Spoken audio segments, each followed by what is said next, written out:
So they're trying to bring Bertie back, a man who Charles Haughey described as the most devious and cunning of them all. And I mean, that's something coming from Charlie Haughey, a man who bought himself an island and was given 1 million by AIB the day before he became Taoiseach. Charles Haughey calling you cunning and devious is like the Kinahan cartel saying, watch out for your man, he's a bit dodgy. But Bertie Ahern was Charlie Haughey's right-hand man and signed him blank cheques. And our sly establishment, in an attempt to rehabilitate Bertie Ahern, is trying to go on and on about the peace process. But Ahern is one of the key people responsible for the rise and fall of the Celtic Tiger. In 1990, when Ahern was Minister for Labour, he introduced the Industrial Relations Act, which tied the trade unions into partnership that held down workers' wages as a share of the economy and allowed an orgy of speculation and profit making to take place. Bertie Ahern's a man who claimed that he didn't have a bank account,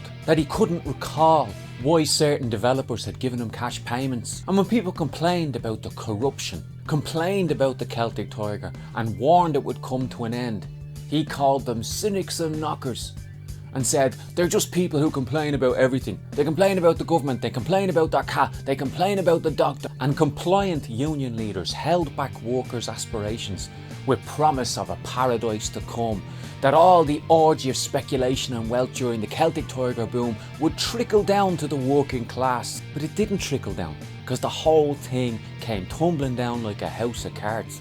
It just shows the contempt that the establishment parties, Fianna Fáil and Fine Gael, have for working class people in this country, that they try and rehabilitate a political figure who should be in prison.